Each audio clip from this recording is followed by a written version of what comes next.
Boa noite, a paz do Senhor, graças a Deus, porque Ele é misericordioso e nós dependemos inteiramente dEle. Nesse momento é um prazer muito grande voltar a falar com cada um de vocês.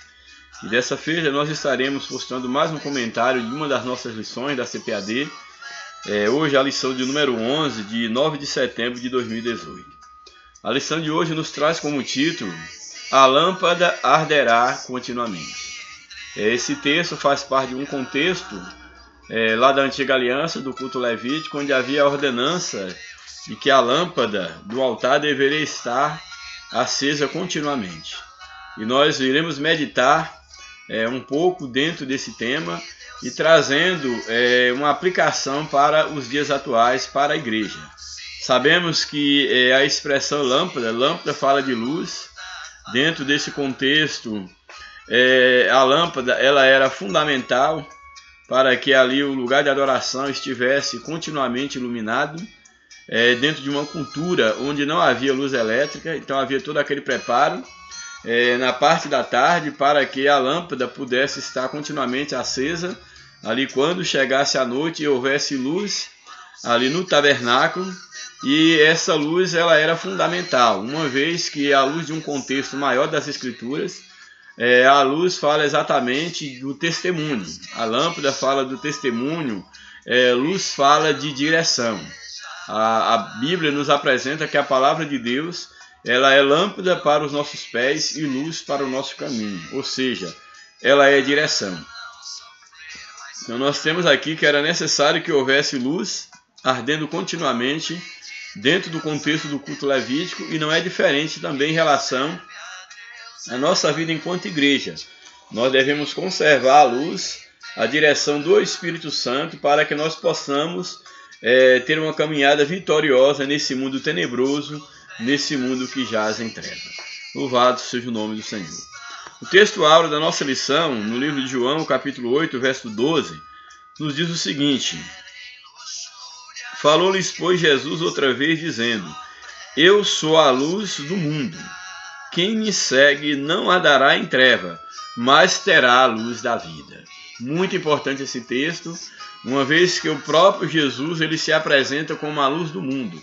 E nós já falamos que luz fala de direção, fala de caminho. Luz fala de testemunho. E aqui o nosso Senhor Jesus Cristo, ele está se apresentando como a luz do mundo. E ele nos traz esse entendimento que aquele que o segue não andará em trevas. Todo aquele que quiser ter uma caminhada vitoriosa deve estar iluminado pela luz de Cristo, pela luz do Espírito Santo. Nós sabemos que, infelizmente, muitos querem ser guiados pelos seus próprios conceitos, pelas suas ideologias ou até mesmo pela luz da religião. Porém, nós sabemos que a única luz dada por Deus para guiar o homem aos céus é Jesus Cristo. Ele é a luz do mundo.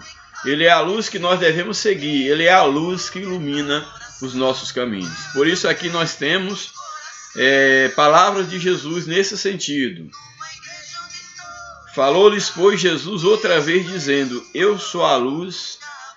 Quem me segue não andará em trevas. Olha que interessante. Eu sou a luz do mundo.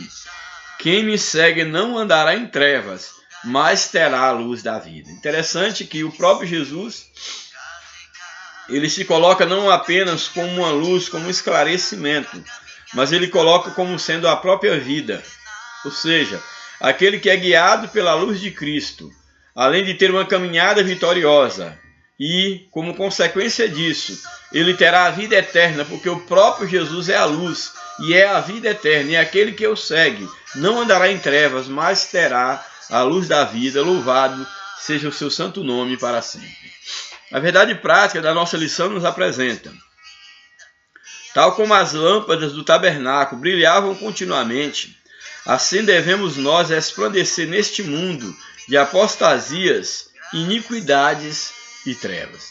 Então a maneira como a luz tinha que brilhar continuamente no tabernáculo, é necessário que nós tenhamos luz na nossa vida, para que nós possamos andar nesse mundo que jaz em treva, nesse mundo que está cada vez mais apostatando, afastando-se da fé, afastando de Deus. E como igreja de Cristo, A nossa responsabilidade é que a luz de Cristo possa estar brilhando através da nossa vida, através do nosso testemunho. A leitura bíblica em classe da lição dessa semana está no livro de Levítico, capítulo de número 24, verso de número 1, os versos de número 1 ao 4.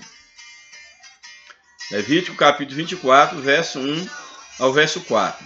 O primeiro verso aí do capítulo 24 nos apresenta o seguinte: E falou o Senhor a Moisés, dizendo, ordena, o verso 2, ordena aos filhos de Israel que te tragam azeite de oliveira puro, batido, não era um azeite moído, imprensado, batido, puro, para a iluminação, para acender as lâmpadas continuamente. Então nós temos aqui a ordenança de Deus a Moisés, que os filhos de Israel deveriam trazer o azeite da oliveira, um azeite puro, um azeite que fosse batido.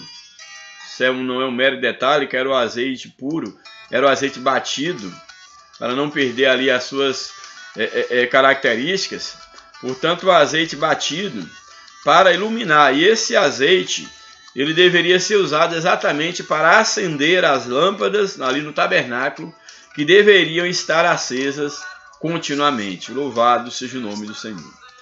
Aí o verso número 3. Arão as porá, o que? As lâmpadas ali do tabernáculo, Arão as porá em ordem perante o Senhor continuamente, desde a tarde, que era o momento de ali acender as lâmpadas, desde a tarde até a manhã, fora do véu do testemunho, na tenda da congregação.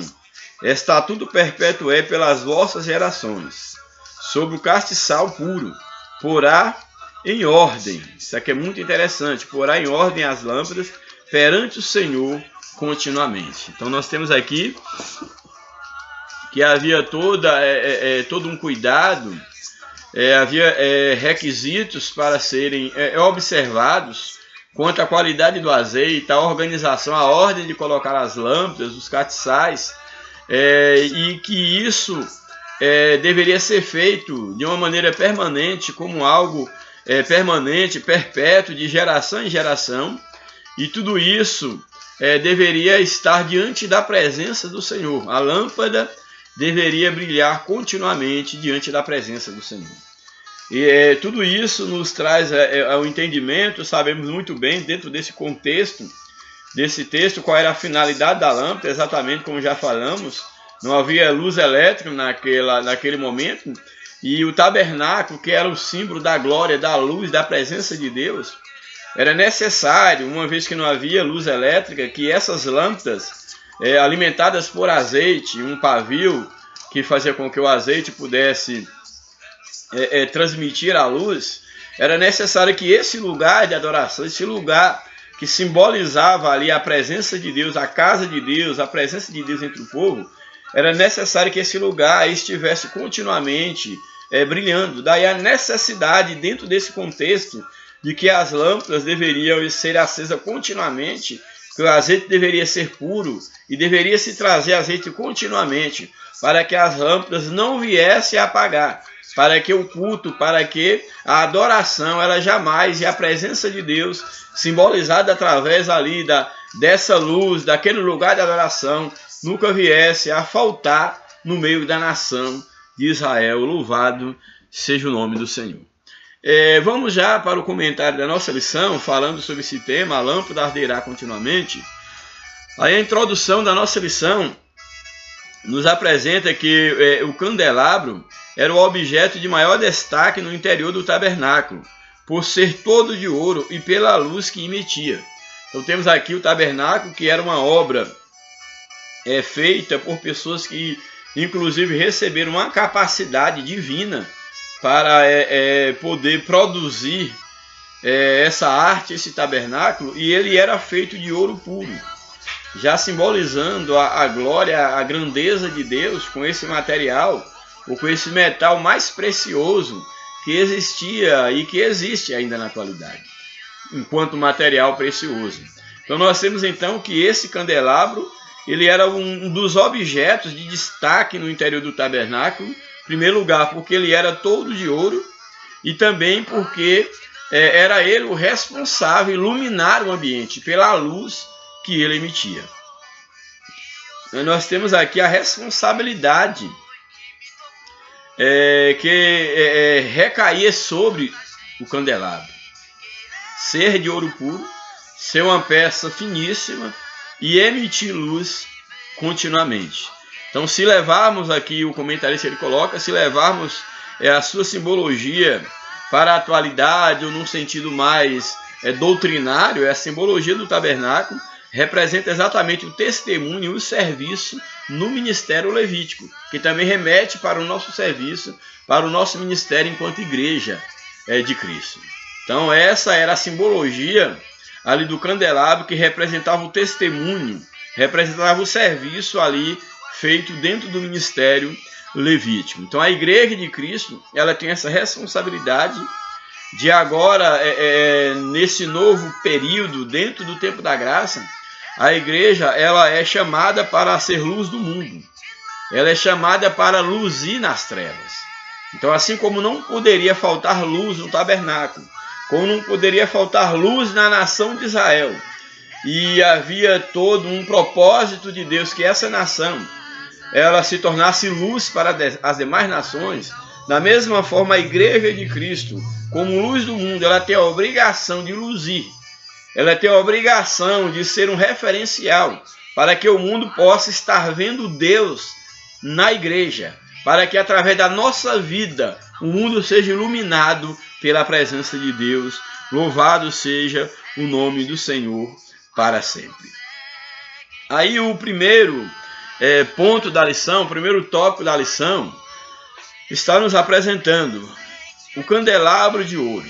Didaticamente, o Senhor ordenou o fabrico do candelabro a fim de que os filhos de Israel se conscientizassem de sua missão profética, sacerdotal e real no mundo. Então o candelabro tinha uma utilidade física, pontual, dentro do tabernáculo, mas também ele remetia para o testemunho que a nação de Israel deveria dar para as demais nações, como representante de Deus, como uma nação profética, através da qual o Messias viria, através da qual o mundo seria alcançado.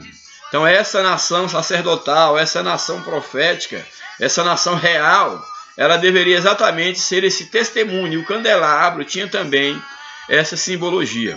Era plano de Deus que por intermédio dos israelitas, todos os povos viessem a ser abençoados com a vinda futura do Messias. Por isso ele já tinha que ser um diferencial entre aquelas nações.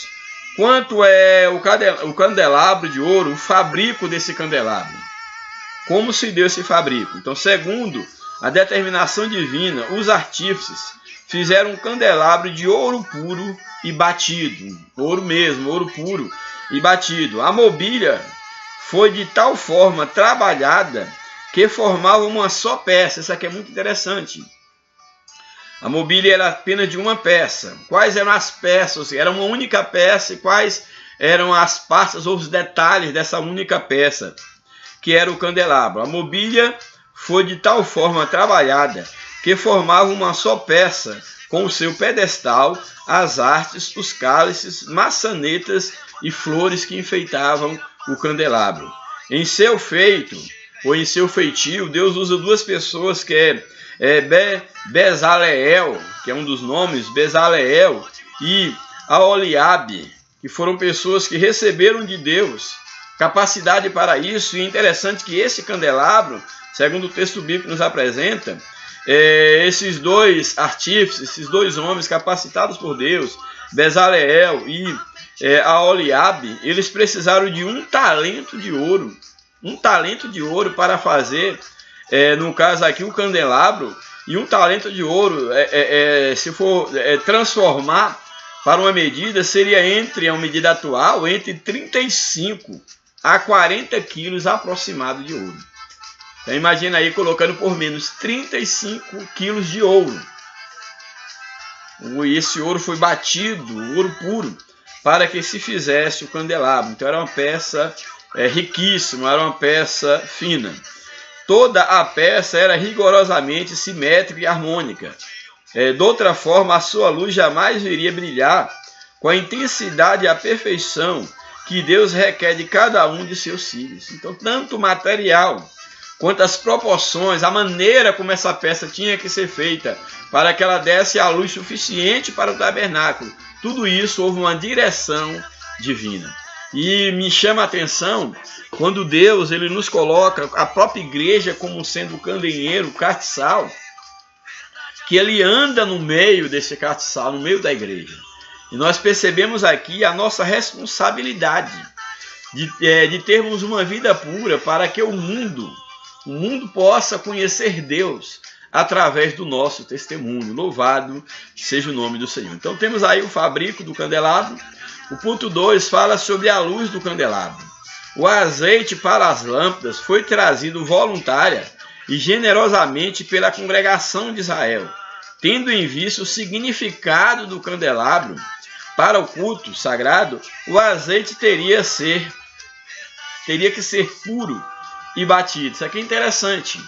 Olha, havia a glória do candelabro, uma peça de ouro puro, feita por pessoas que foram direcionadas por Deus para a sua confecção. E o azeite que deveria alimentar a luz no candelabro também não poderia ser um azeite qualquer. O candelabro era de ouro puro. O azeite também tinha que ser um azeite puro. E é interessante aqui que o texto nos apresenta que esse azeite, esse azeite puro, ele era um azeite batido, exatamente para diferenciar daquele azeite que era moído. E certamente moído ia resíduos, uma outra coisa que comprometia a pureza do azeite. Então a ideia aqui do azeite batido era para que se tirasse apenas o óleo, apenas o azeite. E aqui o texto nos apresenta exatamente isso. O azeite teria de ser puro e batido. O moído era de qualidade inferior. Então são essas as qualificações do azeite que deveria ser usado no tabernáculo. E essa simbologia do azeite é exatamente porque nós percebemos que a luz de Cristo que deve resplandecer em nossa vida é uma luz pura. E o cristão tem o compromisso, ele tem a responsabilidade de poder ser puro no seu brilhar. Então qual é a simbologia que nós podemos extrair na ideia do azeite puro para ser usado? Exatamente porque Jesus ele requer de cada um de nós uma luz que possa comprovar a sua excelência. Se a nossa luz ela for trevas, quão grandes trevas não serão? É necessário que nós tenhamos essa consciência, que a luz que há em nós, ela não pode ser uma luz fraca, ela não pode estar mesclada com trevas. A ideia da luz, exatamente do brilho da luz, é que não seja uma luz fosca, mas que seja uma luz que tenha a capacidade de expulsar as trevas. Louvado seja o nome do Senhor. Então, a luz ela tem que ser comprovada na sua excelência. E a Bíblia diz que nós somos a luz do mundo. Então, a nossa responsabilidade, enquanto luz, enquanto essa representação do candelabro, é que a nossa luz ela possa brilhar nas trevas. E aí nós temos um outro tópico aqui do texto, que é o tópico 3, que nos apresenta o seu lugar no tabernáculo, onde deveria ser colocada a luz, o castiçal, o candelabro, em que lugar deveria estar no tabernáculo. Para quem entrava no lugar santo, o candelabro de ouro ficava no lugar esquerdo. Então lá no lugar santo, no lugar esquerdo, ou na parte sul do tabernáculo. Nessa posição, o candelabro plenamente aceso proporcionava uma visão única e emblemática da glória de Deus. Se por um lado lembrava o próprio Cristo, por outro fazia uma clara lembrança ou referência a Jerusalém celeste. Isso aqui é muito interessante, porque o próprio lugar onde Deus estabeleceu para que ele colocasse o candelabro, aqui o comentarista nos apresenta, para quem entrava no lugar santo, o candelabro ele ficava localizado do lado esquerdo, na parte sul do tabernáculo, numa parte estratégica para que todo o ambiente ele fosse plenamente iluminado, para que se tivesse uma visão única e emblemática aqui que remetia à visão da glória de Deus no lugar santo, da glória de Deus no tabernáculo. E isso nos remete, como o autor coloca, lembra da glória do próprio Cristo. que é a luz de Deus para iluminar o mundo. Também a glória desse tabernáculo nos remete à glória da própria Jerusalém celestial, ali em Apocalipse capítulo 1. Nós podemos estar lendo Apocalipse capítulo 1.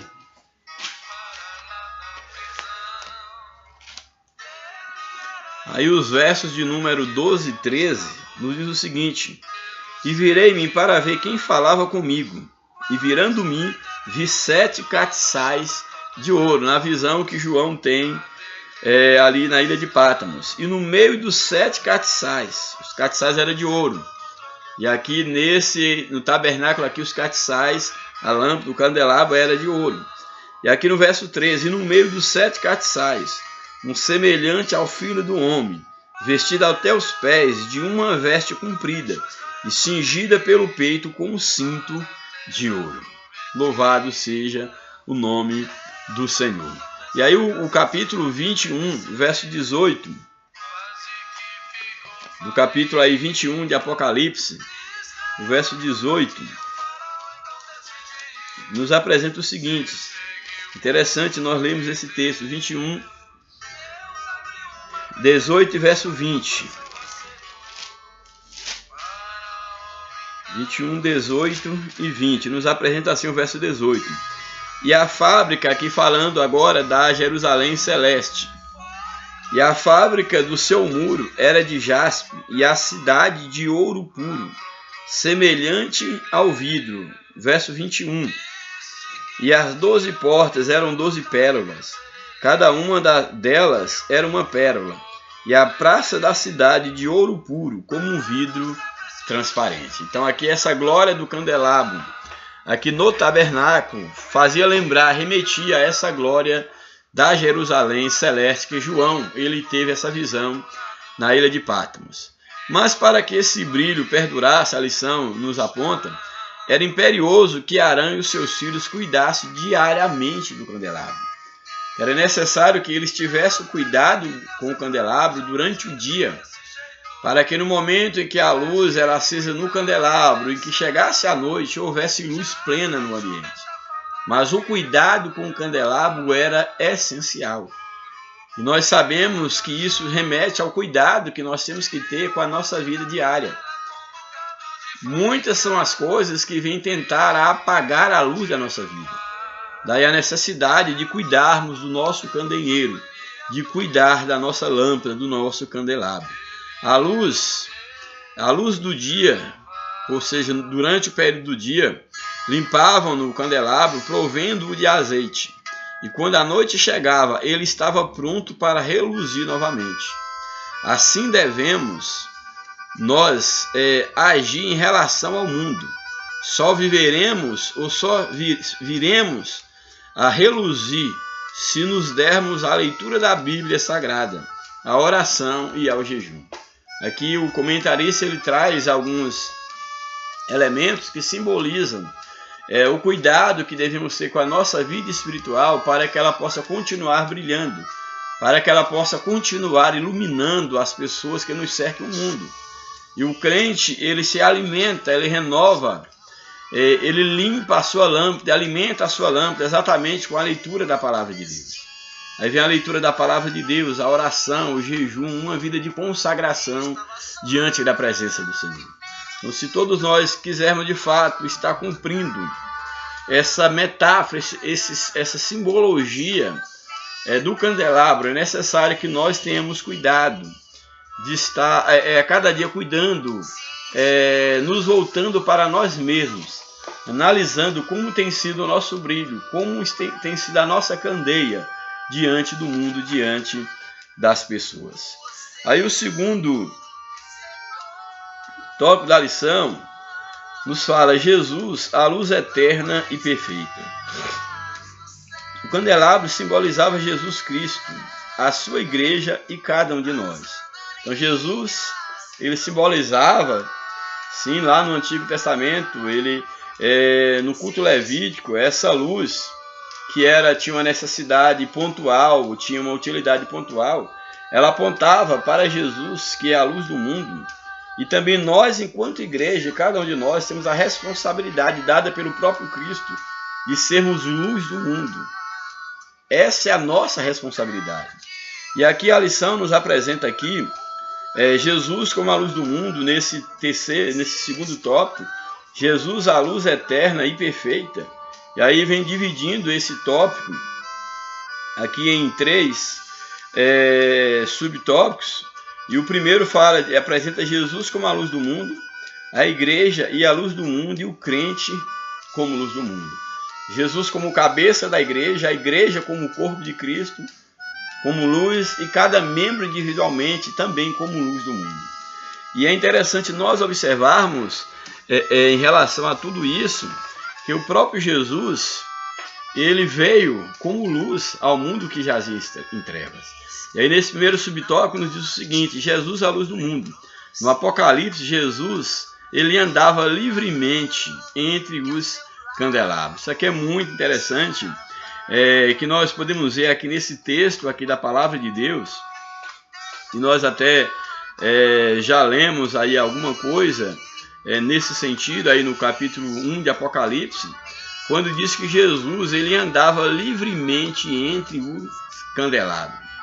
E aí o texto, aqui o comentarista nos apresenta que na descrição do evangelista, observando que somente a luz do Cordeiro é capaz de levar o castiçal a refugir, ou seja, a glória do castiçal refletia aí a glória do próprio Cristo, que é a luz do mundo. Portanto, só podemos brilhar se estivermos em perfeita comunhão com o Filho de Deus. Ele veio a este mundo exatamente para iluminar as regiões de sombra e morte. Então, segundo Isaías, capítulo 9, verso 2, nós podemos ler. Isaías 9, verso de número 2, nos diz o seguinte: o povo que andava em trevas viu uma grande luz, e sobre os que habitavam na região da sombra da morte resplandeceu a luz. Esse texto aqui, é claro, ele tem um contexto específico, mas ele também é uma profecia que aponta para o que Jesus viria fazer. Então, o povo que andava em treva, nós podemos fazer essa aplicação quanto à manifestação do Messias, que ele veio exatamente para dar luz àqueles que andavam em trevas. Ele é a luz prometida e que veio brilhar nas trevas do pecado, nas trevas da escuridão. Então, o povo que andava em trevas viu uma grande luz. Então, nessa simbologia e na aplicação desse texto, e apontando também para Jesus, Jesus é exatamente a luz que ilumina todos aqueles que estão em trevas.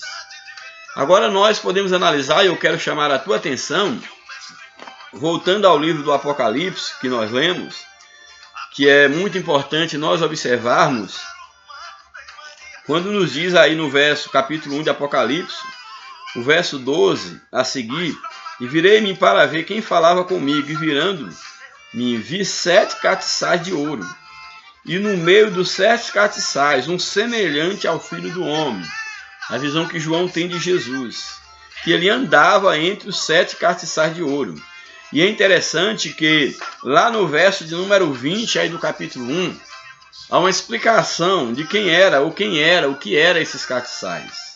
E o mistério das 7 estrelas que vistes na destra, e a dos 7 castiçais de ouro. As 7 estrelas são os anjos das 7 igrejas, aqui dentro daquele contexto da igreja das 7 igrejas da Ásia.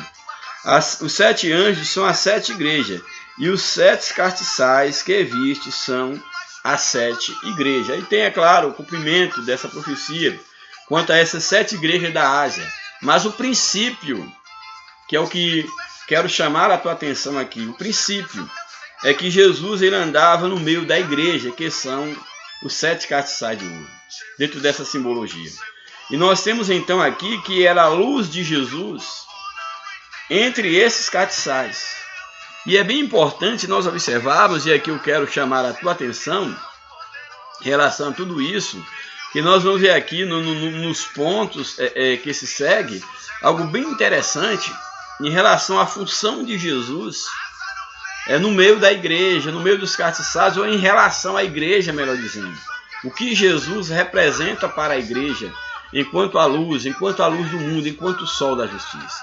Então grave isso a princípio, de que Jesus ele andava entre os candeeiros, entre os castiçais, ou seja, naquele contexto das igrejas da Ásia, Jesus andava entre a igreja ou no meio da igreja. Louvado seja o nome de Jesus.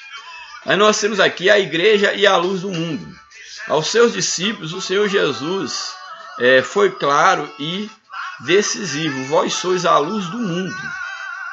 Enquanto ele estava no mundo, Jesus ele era a luz do mundo. E agora a missão da igreja é exatamente ser a luz do mundo. Ser a luz do mundo. E aí Filipenses, capítulo 2, verso 15, nos traz algo muito interessante que eu quero ler para todos nós. Filipenses 2, verso 15, quando nos diz o seguinte: para que sejais irrepreensíveis e sinceros, filhos de Deus, inculpáveis, no meio de uma geração corrompida e perversa, entre a qual resplandeceis como astros no mundo. E aqui eu já quero chamar a tua atenção, que quando nós falamos de luz, de candeeiro, e aqui Filipenses, está aqui Paulo aos Filipenses escrevendo para os irmãos, que eles deveriam resplandecer como astros no mundo. Aqui eu quero exatamente chamar a tua atenção que a igreja, enquanto luz, enquanto astro, nós temos que ter consciência daquilo que Deus representa para a vida da igreja. Aquilo que Deus representa para a vida da igreja. E aí eu chamo a tua atenção, a Bíblia nos apresenta que Jesus ele é o sol da justiça. Jesus ele é a luz do mundo. E aí num sentido, trabalhando um pouco uma questão científica, nós sabemos que o sol é o grande astro, é o astro rei, é o grande astro luminoso que comanda a Terra, e que todos os demais planetas giram em torno dele. E o que eu chamo a tua atenção é exatamente que o Sol ele é um astro que ele tem luz própria. O Sol tem luz própria. E os demais planetas não têm luz própria. Eles são então iluminados. E no caso mais especificamente eu quero chamar a atenção para exatamente esse outro astro que é a Lua, que é esse satélite natural da Terra. Eu quero aqui fazer uma metáfora entre o Sol e a Lua. Então o Sol ele tem luz própria, é o astro rei. E nós temos agora esse outro satélite, esse astro, esse satélite, que é a Lua. Porém, não sei se você tem a informação, mas a Lua ela não tem luz própria. A Lua não tem luz própria. Então a Lua é um satélite natural, porém o brilho da Lua é exatamente o reflexo do Sol. Não apenas a Lua, mas da mesma forma os demais planetas, eles não têm luz própria. Nem se tratando da Lua aqui especificamente, que é o que me interessa, a Lua ela não tem luz própria. A Lua ela reflete a luz do Sol. O que eu quero dizer com isso? A Bíblia aqui em Filipenses diz que nós temos que ser astros que iluminam este mundo, viver como astros que iluminam o mundo. É muito interessante esse texto, eu acho que vale a pena nós ler. Para que sejais irrepreensíveis e sinceros, filhos de Deus, inculpáveis, no meio de uma geração corrompida e perversa, ou seja, que está em trevas, entre a qual resplandeceis como a semelhança, como astros no mundo. Olha, uma vez que a Lua não tem luz própria e ela reflete a luz do Sol, eu coloco para a sua meditação a seguinte metáfora. Jesus ele é apresentado na Bíblia como o sol da justiça, a estrela da manhã. A estrela tem luz própria. E Jesus ele é o sol da justiça. E eu quero que você entenda, dentro dessa metáfora que eu estou criando, que podemos fazer o seguinte: Jesus ele é o sol e a igreja é a lua. O que eu quero dizer com isso? A lua, ela reflete o brilho, a luz do sol. Então, a lua, ela não tem luz própria. Ela precisa da luz do sol. E aí, a depender da posição que ela está em relação, no caso, a Terra, a gente vai ver a lua minguante, o crescente, e aí as 4 fases da lua. Mas o que eu te chamo a atenção é que a lua não tem luz própria. Ela precisa da luz do sol para poder mostrar-se. Diferente do que alguém pensa, porque a lua ela aparece, no caso à noite, clareando o céu, com uma lua muito bonita. E aí pensa que essa luz ela é própria da lua, ela não é. A lua ela reflete a luz do sol. E a igreja? A igreja reflete a luz de Cristo.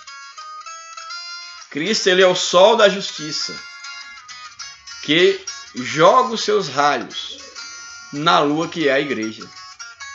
Isso é tão significativo, por quê? Porque assim como a lua, ela depende do sol para brilhar, a igreja depende de Cristo, o sol da justiça, para poder brilhar nesse mundo. O próprio Jesus ele diz que ele é a luz do mundo. E aquele que o segue não andará em trevas. Ou seja, aqueles que aproximam de Cristo, que não têm luz em si mesmos, eles recebem da luz de Cristo. Por isso eles não estão mais em trevas. Porque é impossível alguém se aproximar de Jesus e continuar nas trevas. Pare para pensar nisso. Você, quem sabe, que se diz um religioso, ou que se diz um crente, você só terá a condição de brilhar se você estiver recebendo de Jesus o brilho do sol da justiça. Por um outro ângulo, se você diz que de fato teve um encontro com Cristo e você não brilha, a sua luz não é manifesta, o seu testemunho, você não tem direção na vida espiritual, você ainda não teve um encontro com Cristo. Porque é impossível alguém aproximar-se de Cristo, ou melhor, Cristo aproximar de alguém. E esse alguém será alcançado por Cristo e não ser iluminado pela sua luz. Então, a nossa responsabilidade ela é dupla. Em primeiro lugar, termos consciência que nós não brilhamos por nós mesmos. Não é a religião que nos torna luz. Não é nenhum sistema filosófico, nenhum sistema humano, nenhum sistema religioso que nos torna luz no mundo, que nos torna astros, como ali descrito em Filipenses. A igreja ela só pode iluminar se ela receber a luz de Cristo, porque tudo vem dele, por ele e para ele. Isso é preocupante, isso é importante, quando nós percebemos que muitas pessoas que até que se dizem cristãs, elas não têm o cuidado de estarem em Cristo. E aí, a sua falsa luz tem evidenciado o quão as trevas têm tomado conta da sua vida. Nenhuma igreja, por mais que ela tenha um bom sistema doutrinário, que ela tenha afastado de Cristo, da luz da palavra de Cristo, dos princípios do Evangelho, ela conseguirá brilhar o mundo que jaz no maligno. É por isso que muitos sistemas religiosos, muitos que se dizem cristãos, evangélicos, têm dado mau testemunho, têm prestado um desserviço para o reino de Deus, porque exatamente não estão recebendo do sol da justiça a luz que ilumina, a luz que dá a direção. Então pare para pensar nisso. Você enquanto igreja, a igreja é a lua que não tem luz própria. E ela vai depender continuamente da luz de Cristo, que é o sol da justiça, que vai jogar os seus raios na vida da igreja. Não é por acaso que Cristo ele deve andar no meio dos castiçais, para que a sua luz seja a luz que ilumina o castiçal, que é a igreja. Na antiga aliança se colocava azeite puro, se colocava fogo. Mas nessa relação no mundo espiritual, Cristo é a luz que nos ilumina. Ele é a luz que brilha, que deve andar no meio dos castiçais. Então, se Cristo ele não estiver andando no meio da igreja, entre o candelabro, entre os castiçais, a igreja não terá luz, porque lua não tem luz própria. Grave isso na tua mente, grave isso no teu coração. Só é possível brilhar se recebermos a luz do sol da justiça, porque somos apenas lua, não temos luz própria. Louvado seja o nome do Senhor para sempre, que é o único que merece todo louvor, toda adoração e todo crédito. Louvado seja Deus. Aí nós vimos então esse segundo subtópico, a igreja e a luz do mundo. Então o que Jesus representa para a igreja? Ele representa tudo. Ele é a luz que nos ilumina. É por ele que nós recebemos a luz. É por intermédio dele que nós recebemos o nosso brilho. Louvado seja Deus. O terceiro subtópico, o crente como luz do mundo. Individualmente, o Senhor Jesus exorta a cada crente a agir como luz do mundo. Então, tanto igreja, enquanto um grupo, enquanto corpo de Cristo, e cada membro individualmente precisa receber da luz de Cristo para iluminar. A luz da confissão de Estevão brilhou de tal forma que os seus algozes viram-lhe o rosto como se fosse a face de um anjo.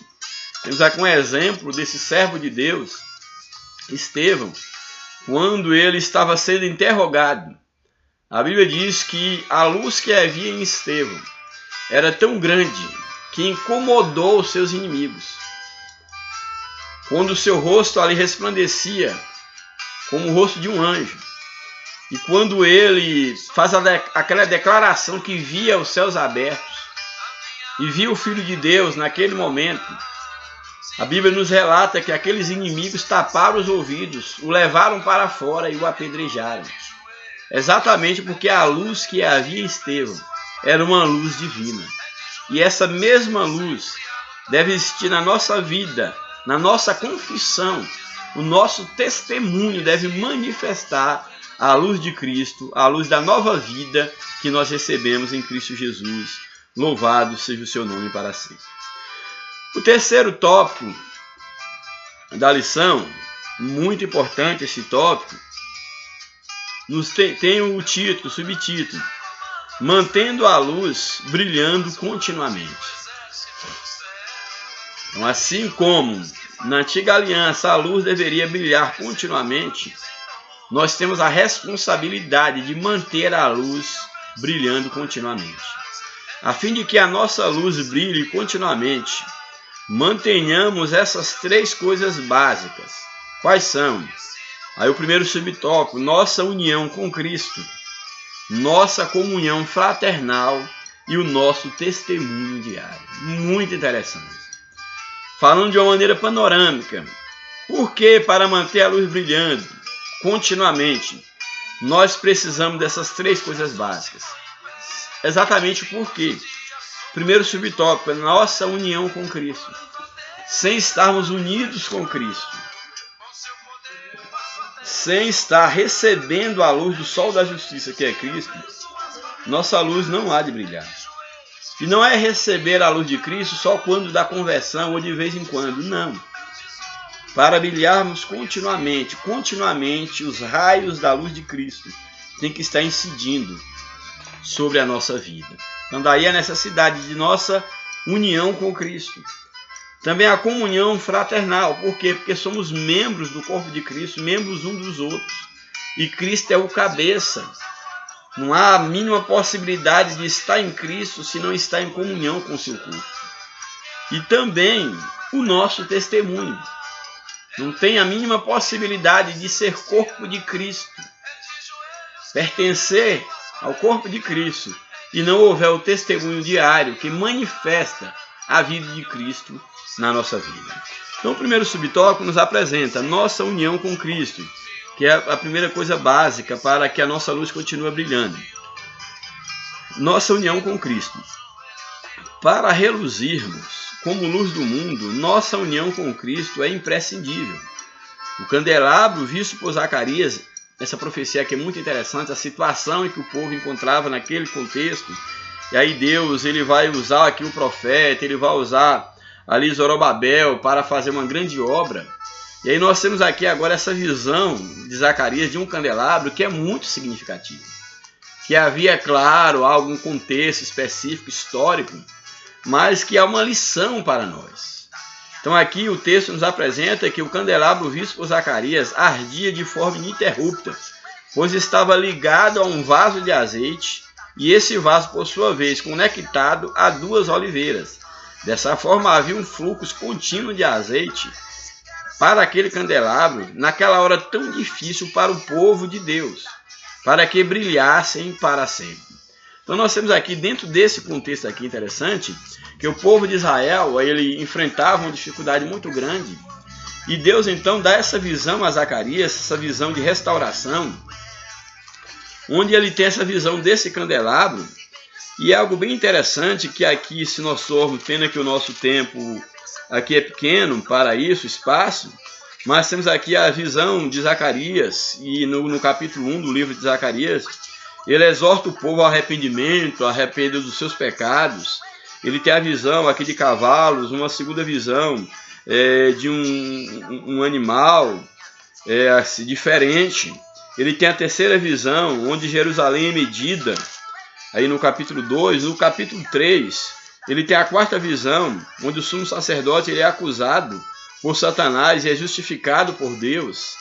Esse aqui também é um texto bem interessante, que aí, no caso, vocês, se quiserem, podem ler em relação a isto, a essa acusação ao sumo sacerdote Josué. Aqui fala, e mostrou-me o sumo sacerdote Josué, o qual estava diante do Senhor, e Satanás o acusava, Deus, no caso aqui, intervindo e falando em relação, dentro desse contexto, mas me chama a atenção aqui, e aí dentro do capítulo 3 de Zacarias, há uma profecia de um livramento que Deus traria naquele momento, para dentro daquele contexto, que faria haver um renovo para dar vitória. E esse renovo também aqui, uma profecia que também ela aponta em termos espirituais para Jesus Cristo.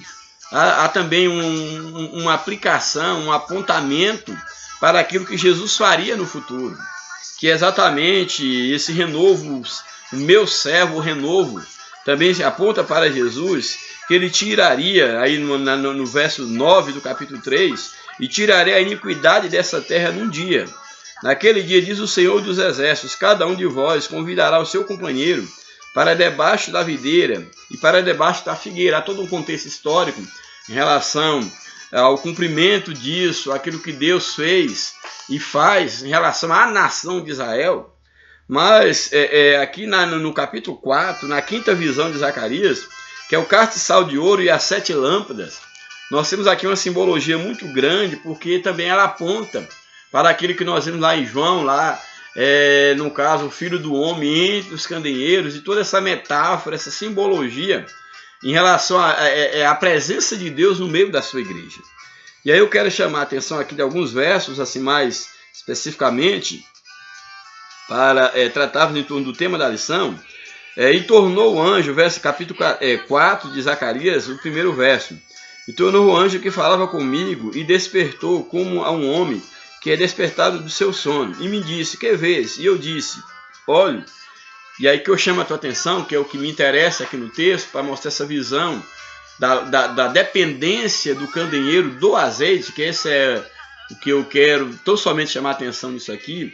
Não estou ignorando o contexto desse texto em relação à nação de Israel, mas estou querendo fazer uma aplicação para a lição no sentido de mostrar a dependência que a igreja, enquanto lua, enquanto candeeiro, essa dependência que a igreja tem de Cristo, do azeite, do sol da justiça. Então, olha na visão de Zacarias o que nós temos aqui. E disse-me, que vês? E eu disse, olho, e eis um castiçal todo de ouro, e um vaso de azeite no cimo, em cima, o castiçal estava aqui, e um vaso acima do castiçal, um vaso de quê? Um vaso de azeite, exatamente para alimentar o castiçal, para que ele pudesse ter luz. Um vaso de azeite no cima, com as suas 7 lâmpadas. Esse vaso de azeite com as lâmpadas conectadas para que desse a luz, iluminando as lâmpadas que estavam no castiçal. E cada lâmpada posta no cimo tinha 7 canudos. Essas lâmpadas que estavam no cimo, lá no caso, nesse vaso de azeite, conectado ao vaso de azeite, diz que ela tinha canudos. Também nessas lâmpadas. E olha o que nos diz o texto. E por cima dele, quase do cimo lá do azeite, desse vaso, esses canudos, e por cima dele, esses canudos ligados a 2 oliveiras. Uma à direita desse vaso que estava em cima. Então, as lâmpadas ligadas ao vaso, o vaso ligado a 2 oliveiras, que alimentavam o azeite no vaso. É isso que o profeta está dizendo. Por cima 2 oliveiras, uma à direita do vaso de azeite e outra à esquerda. Olha que interessante aqui, que nós temos aqui o candeeiro que era alimentado com a luz, com o azeite do vaso, e o vaso, por sua vez, era alimentado com o azeite que saía das 2 oliveiras, que eram ligadas ao vaso por esses canudos. E aqui diz exatamente, olha, a lâmpada para no cimo tinha 7 canudos, e por cima dele 2 oliveiras, quer dizer, saíam esses canudos do vaso para cada lâmpada, para alimentar cada lâmpada, e esse vaso era conectado a 2 oliveiras, como nos diz o texto, e por cima dele, do vaso, 2 oliveiras, uma à direita do vaso de azeite e outra à esquerda desse vaso de azeite. Então nos mostra aqui esse processo de alimentação, de dependência que o candeeiro tinha do vaso e que o vaso tinha da oliveira. E a Bíblia diz que Jesus, no livro de Romanos 11, 7, 17 a 24, que Jesus ele é a oliveira. É a oliveira que alimenta o vaso, que por sua vez alimenta o candeeiro. Vamos ver aí Romanos capítulo 11, versos de número... Romanos 11, versos 17 a 24. E se alguns dos ramos foram quebrados, e tu sendo zambujeiro, fostes enxertados em lugar dele, desses ramos naturais, e feitos participantes da raiz e da seiva da oliveira, que é a graça que é Cristo. Não te glories contra os ramos, e se contra eles te glories, não és tu que sustenta a raiz, mas a raiz a ti. Dirás, pois, os ramos foram quebrados para que eu fosse enxertado. Está bem, pela sua incredulidade foram quebrados, no caso de Israel. E tu estás em pé pela fé. Então não te ensoberbeça, mas teme, porque se Deus não poupou os ramos naturais, teme que ti não poupes a ti também. Considera, pois, a bondade, a severidade de Deus, para com os que caíram, severidade, mas para contigo a benignidade de Deus, se permaneceres na sua benignidade. De outra maneira também tu serás cortado. E também eles, se não permanecerem na incredulidade, para se arrependerem, a nação de Israel, serão enxertados, porque poderoso é Deus para os tornar a enxertar, porque tu fostes cortado do natural zambujeiro e contra a natureza, enxertado na boa oliveira. Quanto mais esses que são naturais serão enxertados na sua própria oliveira. Então a oliva que produz aqui o azeite, aqui a Bíblia nos traz aqui essa simbologia aqui Romanos, mostrando que nós éramos zambujeiros bravos, como o texto aqui nos apresenta, zambujeiro bravo, que não produz nada de bom, o azeite, E a Bíblia diz que contra a natureza, nessa metáfora, um jambuzeiro foi enxertado numa oliveira para receber a seiva da oliveira. E aqui há toda uma lição dos gentios não se gloriarem em relação à nação de Israel, que continua sendo a nação eleita, que foram cortados temporariamente, porque se Deus não poupou aos ramos naturais, como também ele não agiria em relação àqueles que eram jambuzeiros e que foram enxertados na oliveira que é Cristo. Então nós temos aqui essa metáfora nos mostrando que Jesus é a oliveira na qual nós somos enxertados.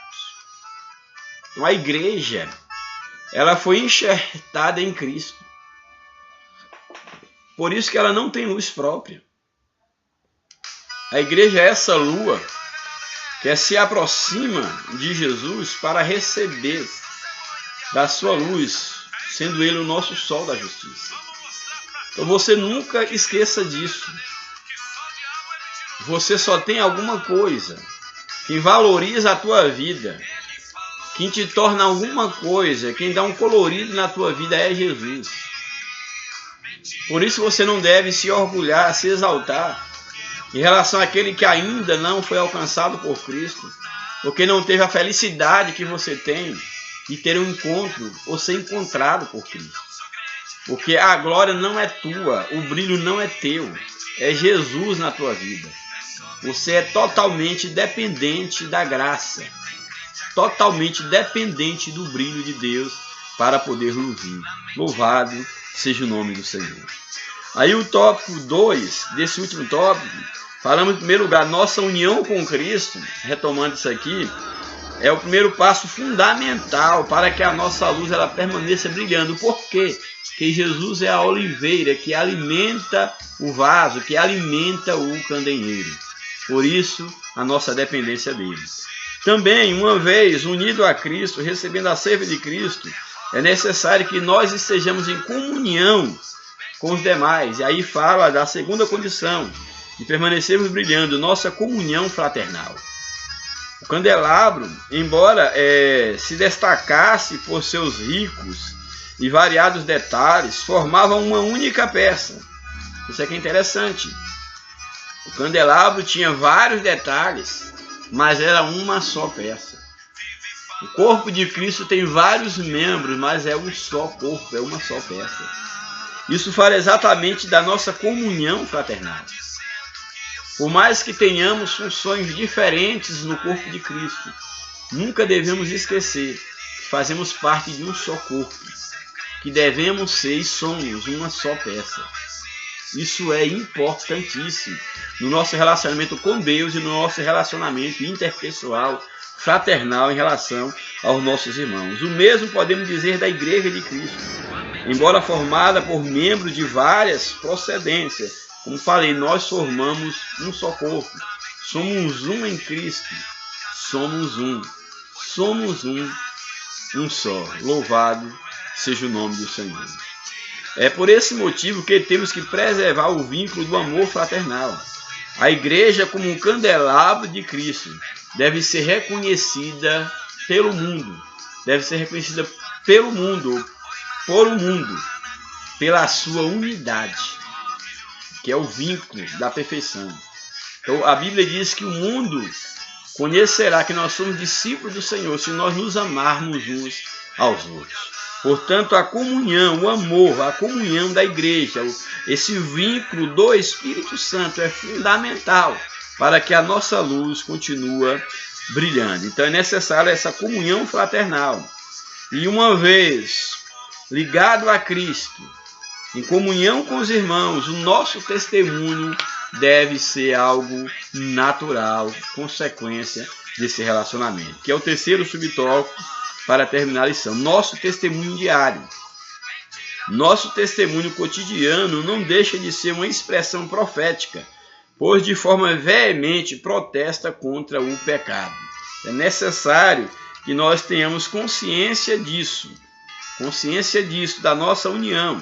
E é interessante aqui o comentarista coloca, lembremos-nos de que o candelabro tinha esses enfeites, eles eram adornados por figuras de amendoeiras. São os seus adornos, eram adornados por figuras de amendoeira, nas quais brotavam dessas amendoeiras, dessas figuras, uma luz gloriosa. E aqui o comentarista, ele faz exatamente, ele nos mostra aqui, quando do chamado de Jeremias, que ele via exatamente na sua visão, que marcava o seu chamado, ele viu uma amendoeira. E aí exatamente, na tipologia profética, essa amendoeira, fala exatamente dessa árvore, do despertar, do florescer da primavera. Desse chamado para Deus, para poder florescer para o mundo. Então é necessário que nós tenhamos consciência disso. Que o nosso testemunho é esse florescer, esse despertar que ao tempo protesta contra o pecado através do testemunho diário. O nosso testemunho diário está intimamente relacionado à luz que nós recebemos de Cristo. Porque testemunhar é deixar a luz fluir, é deixar a luz luzir, podemos dizer assim. Porque não há como estar ligado a Cristo, estar conectado a Cristo. E uma vez conectado a Cristo, nessa comunhão que é o seu corpo, não tem como escondermos a luz que há em nós. A Bíblia diz que ninguém acende uma candeia para colocar debaixo do alqueire, de uma medida, para ficar abafado, mas se coloca no velador. Lembra da luz no tabernáculo, que tinha um lugar estratégico para iluminar todo o lugar santo, todo o tabernáculo? Era necessário, é necessário que nós também, enquanto luz, enquanto refletindo, reflexo da luz de Cristo, é necessário que a nossa luz seja percebida pelo mundo através do nosso testemunho diário. Testemunho esse que manifesta a santidade de Deus e ao mesmo tempo protesta contra o pecado, contra aquilo que afasta o homem de Deus. E a conclusão aí da nossa lição nos apresenta Jesus, isso aqui é bem interessante, Jesus anda por entre os castiçais, ele vê nossas obras, sendo nossas intenções, sonda nossas intenções e mede a intensidade de nossa luz. Qual a intensidade da tua luz? O quanto você tem aproximado de Jesus para brilhar mais. Ele supervisiona-nos, o Senhor, e remove e tira os castiçais. Isso aqui é bem interessante porque a Bíblia diz em Apocalipse 2, o verso de número 5, é um texto muito interessante nós lermos, 2,5, que ele dentro daquele contexto, é claro, daquelas igrejas da Ásia, aí no verso 2,